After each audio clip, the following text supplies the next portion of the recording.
नमस्ते दोस्तों, तो आज आपको एक बड़ी ही अचंभित एवं भयानक रहस्यमय कहानी सुनाऊंगी जिसमें आपको कुछ नई रहस्यमय बातें की जानकारी होगी। तो कृपा करके अभी चैनल को सब्सक्राइब कर ले। यह मेरा दूसरा नया चैनल है ताकि और भी रहस्यमय कहानी सबसे पहले आप तक पहुंचे। धन्यवाद। तो सुनिए। एक प्राचीन गांव था जिसका नाम था शांतिवन। ये गांव पहाड़ों और घने जंगलों के बीच बसा था और इसकी सबसे बड़ी खासियत थी गांव के ठीक बीच में स्थित एक विशाल सदियों पुराना बरगद का पेड़। लोग कहते थे कि इस पेड़ की जड़ें पाताल तक जाती हैं और इसकी शाखाएं स्वर्ग को छूती हैं। गांव के लोग इस पेड़ को महावृक्ष कहते थे और उसे पवित्र मानते थे। एक दिन गांव में एक अजनबी साधु आया। उसकी आंखें गहरी थीं और उसके माथे पर एक अजीबोगरीब चिन्ह बना हुआ था। साधु ने आते ही महावृक्ष के नीचे आसन जमा लिया और मौन व्रत धारण कर लिया। गांव वाले पहले तो उससे डरे, लेकिन धीरे धीरे उसकी शांतिपूर्ण उपस्थिति के आदी हो गए। कुछ हफ्तों बाद गांव में एक अजीब बीमारी फैलने लगी। लोग धीरे धीरे कमजोर पड़ने लगे और उनकी आंखें बेजान होने लगी। वैद्य ने हाथ खड़े कर दिए। गांव में हाहाकार मच गया। तभी गांव के मुखिया धर्मात्मा रामेश्वरम ने साधु से मदद मांगने का निश्चय किया। रामेश्वरम साधु के पास गए और उनसे बीमारी के बारे में बताया। साधु ने अपनी आंखें खोली और एक गहरी सांस ली। महावृक्ष उदास है, साधु ने कहा। उसकी आत्मा संकट में है। गांव वाले हैरान रह गए। महावृक्ष भला क्यों उदास होगा? साधु ने आगे कहा, इस पेड़ में एक अदृश्य शक्ति का वास है जो गांव को सदियों से बचा रही है। लेकिन हाल ही में गांव के कुछ लोगों ने अनजाने में इसकी पवित्रता भंग की है। उन्होंने इसके नीचे कुछ ऐसा छिपाया है जो इसकी ऊर्जा को सोख रहा है। गांव वालों ने तुरंत सोचना शुरू किया कि क्या गलत हुआ होगा। तभी एक बूढ़ी औरत को याद आया। कुछ महीने पहले गांव के कुछ जवान लड़कों ने महावृक्ष के पास खुदाई करके एक पुराना चमकदार पत्थर निकाला था। उन्हें लगा कि वह कोई साधारण पत्थर है और उसे अपने घर ले गए। साधु ने आंखें बंद की। वही है, वह पत्थर सिर्फ एक पत्थर नहीं बल्कि महावृक्ष की जीवनदायिनी ऊर्जा का एक हिस्सा है। जब तक वह अपनी जगह वापस नहीं आएगा, महावृक्ष और गांव दोनों बीमार रहेंगे। गांव वालों ने तुरंत उस पत्थर को ढूंढ निकाला। वो एक ऐसा पत्थर था जो रात में जुगनुओं की तरह चमकता था। उन्होंने उसे वापस महावृक्ष की जड़ों के पास रख दिया, ठीक उसी जगह जहां से उसे निकाला गया था। जैसे ही पत्थर अपनी जगह पर रखा गया, एक चमत्कारी घटना घटी। महावृक्ष की शाखाओं से एक सुनहरी रोशनी निकलने लगी जो पूरे गांव में फैल गई। बीमार लोगों को तुरंत राहत मिलने लगी और उनकी आंखों में फिर से चमक आ गई। साधु ने एक हल्की मुस्कान दी और फिर से अपनी आंखें बंद कर लीं। गांव वाले समझ गए कि यह साधु कोई साधारण इंसान नहीं बल्कि महावृक्ष का संरक्षक है। उन्होंने महावृक्ष की पूजा की और प्रण लिया कि वे उसकी पवित्रता को कभी भंग नहीं करेंगे। उस दिन के बाद शांतिवन गांव हमेशा स्वस्थ और खुशहाल रहा और महावृक्ष अपनी सुनहरी चमक के साथ हमेशा गांव की रक्षा करता रहा, एक रहस्यमय संरक्षक की तरह। महावृक्ष की शक्ति वापस आने और गांव के ठीक होने के बाद शांतिवन में खुशियां लौट आईं। लेकिन एक और रहस्य ने जन्म लिया। अजनबी साधु का अचानक गायब हो जा ना। गांव वाले अगले दिन सुबह साधु को धन्यवाद देने महावृक्ष के पास गए, लेकिन वह वहां नहीं था। उसका आसन खाली था और ऐसा लग रहा था मानो वो कभी आया ही न हो। कोई निशान नहीं, कोई संदेश नहीं। गांव वाले हैरान थे। कुछ का मानना था कि वह एक देवता था जो गांव को बचाने आया था और अपना काम पूरा करके वापस चला गया। कुछ का मानना था कि वो महावृक्ष का ही एक रूप था जो संकट के समय प्रकट हुआ था। मुखिया रामेश्वरम भी इस रहस्य से अचंभित थे। उन्होंने गांव वालों से पूछा, क्या किसी ने साधु को जाते देखा? उद्धरण चिन्ह। गांव वालों में से किसी ने नहीं देखा था। साधु जिस तरह चुपचाप आया था उसी तरह चुपचाप चला गया था। उसकी अनुपस्थिति से गांव में एक अजीब सी शांति छा गई थी। अब महावृक्ष की देखभाल और भी श्रद्धा से की जाने लगी। गांव वाले समझ गए थे कि प्रकृति और उसके तत्वों का सम्मान करना कितना जरूरी है। साधु की स्मृति गांव में बनी रही। बच्चों को उसकी कहानी सुनाई जाती थी और उसे एक महान रक्षक के रूप में याद किया जाता था। धीरे धीरे साधु की कहानी एक किंवदंती बन गई।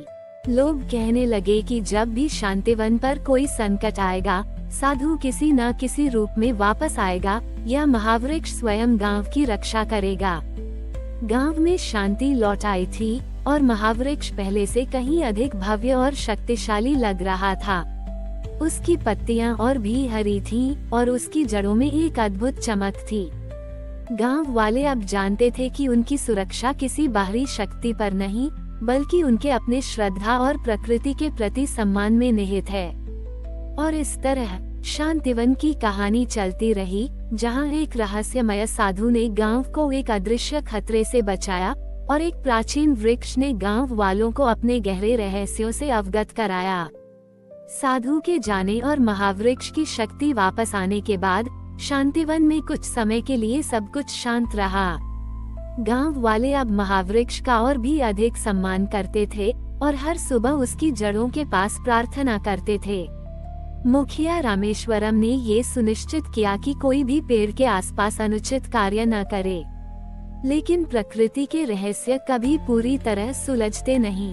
एक पूर्णिमा की रात, जब पूरा गांव गहरी नींद में था, महावृक्ष से एक अजीब सी आवाज आने लगी। ये किसी हवा की सरसराहट नहीं थी, बल्कि एक धीमी, गहरी गुंजन थी, जैसी किसी प्राचीन मंत्र का जाप हो। गांव वालों में से कुछ जो देर रात तक जागते थे, उन्होंने इस आवाज को सुना और डरकर घरों में छिप गए। अगले दिन सुबह जब गांव वाले महावृक्ष के पास गए, तो उन्होंने देखा कि पेड़ की सबसे पुरानी और विशालतम शाखाओं में से एक पर एक अजीब सा चिन्ह उभर आया है। ये चिन्ह वैसा ही था जैसा उन्होंने उस अजनबी साधु के माथे पर देखा था। यह एक जटिल चक्र था जिसके केंद्र में एक आंख जैसी आकृति थी। गांव वालों को समझ नहीं आया कि इसका क्या मतलब है। रामेश्वरम ने गांव के सबसे बूढ़े ज्ञानी गुरुदेव से सलाह ली। गुरुदेव ने चिन्ह को ध्यान से देखा और उनका चेहरा गंभीर हो गया। यह एक चेतावनी है, गुरुदेव ने धीमी आवाज में कहा। महावृक्ष हमें कुछ बता रहा है। क्या चेतावनी, गुरुदेव? रामेश्वरम ने पूछा। ये चिन्ह बताता है कि बाहर से कोई खतरा आ रहा है, कोई ऐसा जो महावृक्ष की पवित्रता और गांव की शांति को भंग करना चाहता है। ये शक्ति केवल भौतिक नहीं, बल्कि शायद आध्यात्मिक भी हो सकती है। साधु ने हमें गांव को भीतर से शुद्ध करने में मदद की, लेकिन अब हमें बाहर से आने वाले खतरे के लिए तैयार रहना होगा। गांव वाले चिंतित हो गए। उन्हें लगा कि उन्होंने सभी खतरों को पीछे छोड़ दिया है। अब यह नई चुनौती क्या होगी? गुरुदेव ने आगे बताया, ये चिन्ह हमें ये भी बताता है कि वो खतरा बहुत जल्द ही आएगा। महावृक्ष अपनी पूरी शक्ति के साथ हमारा मार्गदर्शन करेगा, लेकिन हमें चौकस रहना होगा। हमें अपने पूर्वजों की बुद्धिमत्ता और महावृक्ष के संकेतों पर ध्यान देना होगा। रामेश्वरम ने तुरंत गांव की सुरक्षा व्यवस्था कड़ी कर दी। उन्होंने गांव के युवाओं को प्रशिक्षित करना शुरू किया ताकि वे किसी भी अनपेक्षित स्थिति के लिए तैयार रहें। सभी गांव वाले एक साथ आए, एकजुट होकर इस नए रहस्यमय खतरे का सामना करने के लिए। महावृक्ष का रहस्य अब केवल उसके अतीत तक सीमित नहीं था, बल्कि उसके भविष्य में भी एक नई दिशा ले रहा था। साधु का चिन्ह अब एक रहस्यमय भविष्यवाणी बन गया था और शांतिवन के लोग महावृक्ष की अगली चेतावनी का बेसब्री से इंतजार कर रहे थे। महावृक्ष पर उभरा साधु का चिन्ह गांव वालों के लिए एक निरंतर चेतावनी बन गया था। रामेश्वरम और गुरुदेव हर रोज उस चिन्ह का अध्ययन करते, ये समझने की कोशिश करते कि आने वाला खतरा कैसा होगा। गांव में हर तरफ चौकसी बढ़ा दी गई थी, लेकिन खतरा कहां से आएगा यह कोई नहीं जानता था। एक अंधेरी रात, जब आसमान में चांद बादलों के पीछे छिपा था, गांव के पूर्वी छोर से एक अजीबोगरीब काली धुंध उठनी शुरू हुई। ये धुंध धीरे धीरे गांव की ओर बढ़ने लगी और जैसे जैसे वह पास आती, हवा में एक सड़ी हुई गंध फैलने लगती थी। गांव के रखवालों ने तुरंत खतरे की घंटी बजाई। धुंध के अंदर से कुछ अजीब आकृतियां उभर रही थीं। वे मनुष्यों जैसी थीं, लेकिन उनकी चाल बेजान थी और उनकी आंखें चमक रही थीं। वे किसी प्रेत आत्माओं से कम नहीं लग रही थीं। गांव वाले भयभीत हो गए। उन्होंने कभी ऐसे शत्रु का सामना नहीं किया था। रामेश्वरम ने गांव वालों को महावृक्ष की ओर जाने का आदेश दिया। महावृक्ष हमारी रक्षा करेगा, हमें उसकी शरण में जाना होगा। जैसे ही आखिरी गांव वाला महावृक्ष के पास पहुंचा, काली धुंध और वे आकृतियां पेड़ को घेरने लगीं। धुंध ने महावृक्ष को अपनी चपेट में लेना चाहा, लेकिन तभी एक चमत्कार हुआ। महावृक्ष पर बना साधु का चिन्ह तेज रोशनी से चमक उठा। ये रोशनी इतनी तीव्र थी कि उससे काली धुंध दूर हटने लगी, जैसे वह किसी अदृश्य दीवार से टकरा रही हो। अचानक महावृक्ष की जड़ों से एक पुरानी, पत्थरों से बनी सुरंग दिखाई दी। ये सुरंग पहले कभी किसी ने नहीं देखी थी। गुरुदेव की आंखें चमक उठीं। ये वही रास्ता है, महावृक्ष ने हमें रास्ता दिखाया है। किसका रास्ता? रामेश्वरम ने पूछा। गुरुदेव ने बताया, ये रास्ता हमें महावृक्ष के हृदय तक ले जाएगा, जहाँ गांव की सबसे प्राचीन और पवित्र ऊर्जा छिपी है। साधु ने शायद हमें इसी क्षण के लिए तैयार किया था। हमें अंदर जाना होगा और उस ऊर्जा को सक्रिय करना होगा। बिना किसी देरी के रामेश्वरम, गुरुदेव और कुछ बहादुर गांव वाले उस सुरंग में दाखिल हो गए। सुरंग अंदर से ठंडी और नम थी, लेकिन महावृक्ष से आती हुई हल्की रोशनी से रास्ता दिख रहा था। वे चलते गए जब तक कि वे एक विशाल गोलाकार कक्ष में नहीं पहुंच गए। कक्ष के बीच में एक चमकदार क्रिस्टल हवा में तैर रहा था। ये क्रिस्टल उसी पत्थर जैसा था जिसे गांव वालों ने पहले महावृक्ष से निकाला था, लेकिन ये बहुत बड़ा और कहीं ज्यादा शक्तिशाली था। क्रिस्टल के चारों ओर प्राचीन भाषा में कुछ अज्ञात शब्द छोटी ही लालेख उत्कीर्ण थे। यह महावृक्ष का जीवन क्रिस्टल है। गुरुदेव ने फुसफुसाया, ये गांव की आत्मा है। काली धुंध और वे आकृतियां इसी ऊर्जा को नष्ट करने आई हैं। बाहर महावृक्ष और काली धुंध के बीच संघर्ष तेज हो रहा था। रामेश्वरम ने गुरुदेव से पूछा, हमें क्या करना होगा? उद्धरण चिन्ह। गुरुदेव ने क्रिस्टल की ओर इशारा किया। हमें इस क्रिस्टल को सक्रिय करना होगा, इसे अपनी श्रद्धा और शुद्ध इरादों से ऊर्जा देनी होगी। केवल तभी यह काली शक्ति का सामना कर पाएगा। गांव वाले जिन्होंने सुरंग में प्रवेश किया था, सभी ने एक साथ प्रार्थना करना शुरू किया। उन्होंने अपने हाथों को क्रिस्टल की ओर बढ़ाया और अपनी सारी सकारात्मक ऊर्जा उसे अर्पित करने लगे। धीरे धीरे क्रिस्टल की चमक बढ़ने लगी और उससे एक शक्तिशाली ऊर्जा तरंग निकली। यह ऊर्जा तरंग सुरंग से बाहर निकली और सीधे महावृक्ष से टकराई। महावृक्ष की चमक और भी तेज हो गई और उसने एक विशाल ऊर्जा ढाल बनाई जिसने पूरे गांव को घेर लिया। काली धुंध और आकृतियां इस ढाल से टकराकर बिखरने लगीं। उनकी बेजान चालें रुक गईं और वे वापस धुंध में विलीन होने लगीं, जैसे वे कभी थी ही नहीं। सुबह होते होते काली धुंध पूरी तरह छंट चुकी थी। महावृक्ष की चमक पहले से भी ज्यादा तीव्र थी और उस पर बना साधु का चिन्ह एक विजय का प्रतीक बन गया था। गांव वाले सुरंग से बाहर आए, उनके चेहरों पर राहत और विस्मय के भाव थे। उन्होंने महावृक्ष के सामने नमन किया। ये स्पष्ट था कि साधु ने उन्हें केवल एक चेतावनी ही नहीं दी थी, बल्कि इस अंतिम क्षण के लिए उन्हें तैयार भी किया था। महावृक्ष ने अपने सबसे गहरे रहस्य को उजागर कर गांव को बचाया था। शांतिवन अब केवल एक गांव नहीं, बल्कि एक पवित्र स्थान बन गया था, जहाँ प्रकृति और मनुष्य के बीच का संबंध अटूट था। महावृक्ष के हृदय से निकली ऊर्जा ने शांतिवन को एक विनाशकारी खतरे से बचाया था। इस घटना ने गांव के लोगों के जीवन में एक गहरा परिवर्तन ला दिया। अब शांतिवन केवल एक गांव नहीं रहा, बल्कि एक पवित्र तीर्थ स्थल बन गया था। दूर दूर से लोग महावृक्ष के दर्शन करने और उसकी अद्भुत शांति का अनुभव करने आने लगे। मुखिया रामेश्वरम और गुरुदेव ने महावृक्ष के प्रति गांव की श्रद्धा को और गहरा किया। उन्होंने एक महावृक्ष उत्सव की शुरुआत की, जो हर पूर्णिमा को मनाया जाता था। इस दिन गांव के लोग महावृक्ष के नीचे एकत्रित होते, प्रार्थना करते और उसकी पवित्र ऊर्जा को महसूस करते। इस उत्सव का मुख्य आकर्षण वह सुरंग बन गई थी जो महावृक्ष के हृदय तक जाती थी। अब ये सभी के लिए खुली थी और लोग उस चमकते हुए क्रिस्टल को देखने आते थे, जिसे उन्होंने एक बार मिलकर सक्रिय किया था। लेकिन साधु का रहस्य अभी भी पूरी तरह सुलझा नहीं था। एक दिन गुरुदेव महावृक्ष के नीचे ध्यान कर रहे थे जब उन्हें एक अदृश्य फुसफुसाहट सुनाई दी।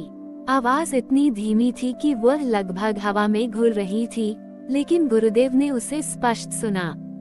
ये वही साधु था। तुमने गांव की रक्षा की, गुरुदेव, आवाज ने कहा। तुमने महावृक्ष के रहस्य को समझा और उसे सक्रिय किया। गुरुदेव ने आंखें खोली और चारों ओर देखा, लेकिन साधु कहीं नहीं था। आप कहाँ हैं, महात्मन? उन्होंने पूछा। मैं हमेशा यहाँ हूँ, आवाज आई। महावृक्ष की हर पत्ती में, उसकी हर जड़ में और तुम्हारे हर शुद्ध विचार में। मैं महावृक्ष का संरक्षक चेतना हूँ, जो युगों से इस स्थान की रक्षा कर रहा हूँ। गुरुदेव अचंभित रह गए। तो आप कोई मनुष्य नहीं थे। मैं एक ऊर्जा का पुंज हूँ, एक अवधारणा जो आवश्यकता पड़ने पर एक रूप धारण कर लेती है।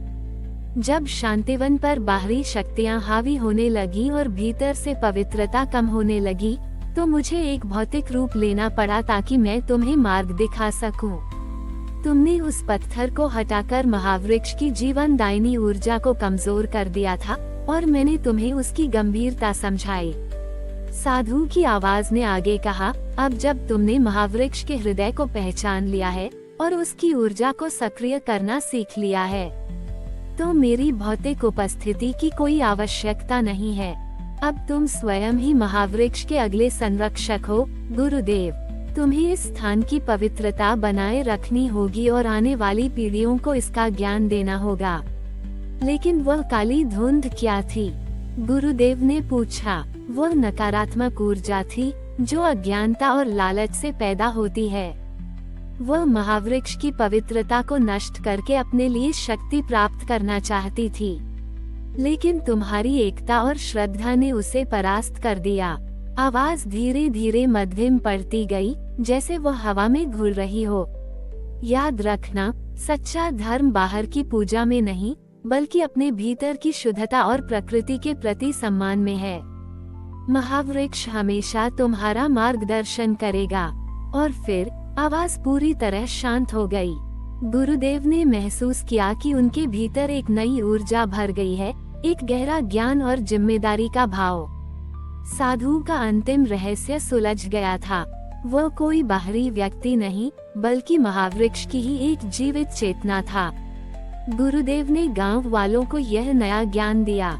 शांतिवन अब केवल एक गांव नहीं, बल्कि एक आध्यात्मिक केंद्र बन गया, जहां लोग ये सीखने आते थे कि कैसे प्रकृति के साथ सामंजस्य बिठाकर एक सुखी और समृद्ध जीवन जिया जा सकता है। महावृक्ष अपनी अनंत ऊर्जा के साथ हमेशा खड़ा रहा, एक मौन गुरु और एक शाश्वत रहस्य के रूप में, जो हर पीढ़ी को अपने गहरे अर्थों से अवगत कराता रहा। साधु की चेतना के गुरुदेव से जुड़ने के बाद शांतिवन का स्वरूप ही बदल गया। ये केवल एक धार्मिक स्थल नहीं था, बल्कि एक ज्ञान का केंद्र बन गया जहां महावृक्ष स्वयं एक जीवित विश्वविद्यालय था। गुरुदेव ने अपना जीवन महावृक्ष के रहस्यों को समझने और उसे आने वाली पीढ़ियों तक पहुंचाने में समर्पित कर दिया। उन्होंने एक शांतिवन गुरुकुल की स्थापना की, जहां बच्चों को केवल किताबी ज्ञान ही नहीं, बल्कि प्रकृति के साथ सामंजस्य बिठाना, महावृक्ष की ऊर्जा को महसूस करना और दूसरों के प्रति सम्मान और करुणा का पाठ पढ़ाया जाता था। गुरुकुल के छात्र हर सुबह महावृक्ष के नीचे ध्यान करते और उसकी कहानियां सुनते। उन्हें सिखाया जाता था कि प्रकृति हमारी सबसे बड़ी गुरु है और उसके संकेतों को समझना कितना महत्वपूर्ण है। समय बीतता गया और कई पीढ़ियां आईं और गईं। शांतिवन का नाम दूर दूर तक फैल गया। लोग अब इसे ज्ञानवन के नाम से भी जानने लगे, क्योंकि यहाँ आकर उन्हें जीवन के गहरे अर्थों का बोध होता था। महावृक्ष पर बना साधु का चिन्ह अब स्थायी रूप से चमकता रहता था, जो हर किसी को याद दिलाता था कि अदृश्य शक्तियाँ हमेशा हमारे साथ हैं, यदि हम उन पर विश्वास करें और उनकी पवित्रता को बनाए रखें। एक दिन जब गुरुदेव अपनी वृद्धावस्था में थे, उन्होंने गुरुकुल के सबसे मेधावी छात्र, जिसका नाम प्रज्ञा था, उसे अपने पास बुलाया। प्रज्ञा में वही ज्ञान और करुणा थी जो गुरुदेव में थी, और उसने महावृक्ष के साथ एक गहरा संबंध स्थापित कर लिया था। प्रज्ञा, गुरुदेव ने धीमी आवाज में कहा, समय आ गया है कि मैं तुम्हें महावृक्ष का अगला संरक्षक घोषित करूं। मैंने तुम्हें वह सब सिखाया है जो मैंने सीखा, लेकिन महावृक्ष का ज्ञान असीमित है। तुम्हें उसे अपनी अंतरात्मा से समझना होगा। उन्होंने प्रज्ञा को महावृक्ष के हृदय में स्थित क्रिस्टल के पास ले जाकर उसे समझाया, ये क्रिस्टल केवल ऊर्जा का स्रोत नहीं है, बल्कि यह समग्र ब्रह्मांड का दर्पण है। ये हमारे विचारों, भावनाओं और कर्मों को दर्शाता है। जब तक तुम और तुम्हारे लोग शुद्ध मन से यहाँ आओगे, ये क्रिस्टल तुम्हें शक्ति और मार्गदर्शन देगा। गुरुदेव ने प्रज्ञा के हाथों पर अपना हाथ रखा और कहा, तुम्हारी सबसे बड़ी चुनौती यह होगी कि तुम इस ज्ञान को परिवर्तनशील दुनिया में कैसे बनाए रखती हो। बाहर की दुनिया तेजी से बदल रही है। लोग प्रकृति से दूर होते जा रहे हैं और स्वार्थ और लालच उन्हें नियंत्रित कर रहे हैं। तुम्हें उन्हें याद दिलाना होगा कि सच्चा धन भीतर है, न कि बाहर। प्रज्ञा ने गुरुदेव के पैर छुए और उन्हें विश्वास दिलाया कि वह शांतिवन और महावृक्ष की पवित्रता को बनाए रखने के लिए अपना जीवन समर्पित कर देगी। और सच में प्रज्ञा ने गुरुदेव की विरासत को संभाला। उसने शांतिवन के ज्ञान को और भी व्यापक बनाया, न केवल गांव का लिए, बल्कि दूर दराज के शहरों से आने वाले लोगों के लिए भी। उसने उन्हें सिखाया कि महावृक्ष केवल एक पेड़ नहीं है, बल्कि जीवन का प्रतीक है। जड़ें अतीत से जुड़ती हैं, तना वर्तमान में खड़ा रहता है और शाखाएं भविष्य की ओर बढ़ती हैं। शांतिवन का रहस्य अब केवल एक कहानी नहीं था, बल्कि एक जीवित दर्शन बन गया था। महावृक्ष सदियों से वहां खड़ा रहा, हर पीढ़ी को ये सिखाता रहा कि सच्चा आध्यात्मिक ज्ञान हमारे आसपास की प्रकृति में और हमारे भीतर के गहरे विश्वास में निहित है। साधु का रहस्य अब एक खुली किताब बन गया था, जिसमें हर कोई अपने लिए शांति और ज्ञान पा सकता था। शांतिवन का ज्ञान युगों युगों तक फैलता रहा। प्रज्ञा के नेतृत्व में गुरुकुल और भी समृद्ध हुआ। अब शांतिवन केवल एक गांव नहीं, बल्कि मानव सभ्यता का एक प्रकाश स्तंभ बन गया था, जहां से प्रकृति और आध्यात्मिकता के गहरे संबंध का संदेश पूरे विश्व में प्रसारित होता था। समय का चक्र घूमता रहा, शहर बड़े होते गए, विज्ञान ने नई ऊंचाइयां छुई और जीवन की गति तेज होती गई। लेकिन शांतिवन महावृक्ष की छत्र छाया में अपनी मौलिकता और पवित्रता बनाए रखा। यहाँ आने वाले हर यात्री को एक ऐसी शांति मिलती थी जो दुनिया के शोर में कहीं खो गई थी। महावृक्ष, जिसका अस्तित्व स्वयं साधु की चेतना से जुड़ा था, एक मौन गवाह बन गया था। उसने सदियों तक मानव जाति के उत्थान और पतन को देखा। उसने देखा कि कैसे लोग अपने स्वार्थ में उलझकर प्रकृति से दूर होते गए, लेकिन उसने ये भी देखा कि कैसे कुछ आत्माएं हमेशा सच्चे ज्ञान की तलाश में उसके पास लौटती थीं। एक दिन जब शांतिवन के सबसे पुराने निवासी भी अपने जीवन के अंतिम पड़ाव पर थे, उन्होंने महसूस किया कि महावृक्ष की चमक थोड़ी कम हो गई है। वो अब भी विशाल और भव्य था, लेकिन उसमें पहले जैसी तीव्र ऊर्जा नहीं थी। प्रज्ञा, जो अब अपनी वृद्धावस्था में थी, ने इसे समझा। उन्होंने अपने सबसे युवा और समर्पित शिष्य दर्शन को अपने पास बुलाया। दर्शन, प्रज्ञा ने कहा, महावृक्ष हमें एक नया संदेश दे रहा है। इसकी ऊर्जा कम नहीं हुई है, बल्कि यह अब एक सूक्ष्म रूप धारण कर रही है। इसका अर्थ यह नहीं कि खतरा टल गया है, बल्कि यह कि इसकी रक्षा का दायित्व अब पूरी तरह से हम पर आ गया है। दर्शन ने उत्सुकता से पूछा, तो क्या महावृक्ष अब हमें अपनी ऊर्जा नहीं देगा? उद्धरण चिन्ह। प्रज्ञा ने मुस्कुराते हुए उत्तर दिया, महावृक्ष ने हमें वह सब कुछ दे दिया है जिसकी हमें आवश्यकता थी, ज्ञान, शक्ति और आत्मविश्वास। अब हमें उस ज्ञान को अपने भीतर जीना होगा।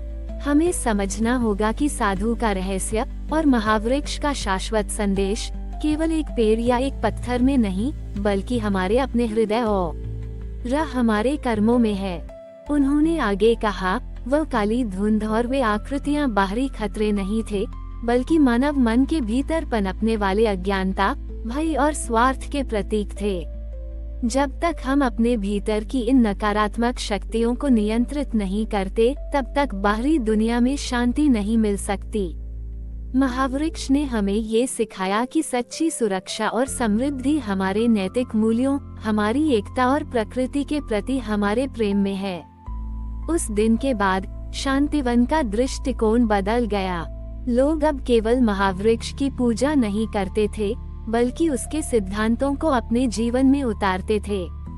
उन्होंने सीखा कि हर इंसान अपने भीतर एक छोटा महावृक्ष रखता है, एक जीवन का वृक्ष जिसे प्यार, देखभाल और ज्ञान से पोषित किया जा सकता है। और इस तरह शांतिवन की कहानी समाप्त नहीं हुई, बल्कि एक अनंत अध्याय में बदल गई। महावृक्ष अपनी शांत उपस्थिति के साथ हमेशा खड़ा रहा, एक मौन गुरु जो हर पीढ़ी को ये याद दिलाता रहा कि सच्चा रहस्य प्रकृति में छिपा है और सच्चा ज्ञान हमारे भीतर मौजूद है।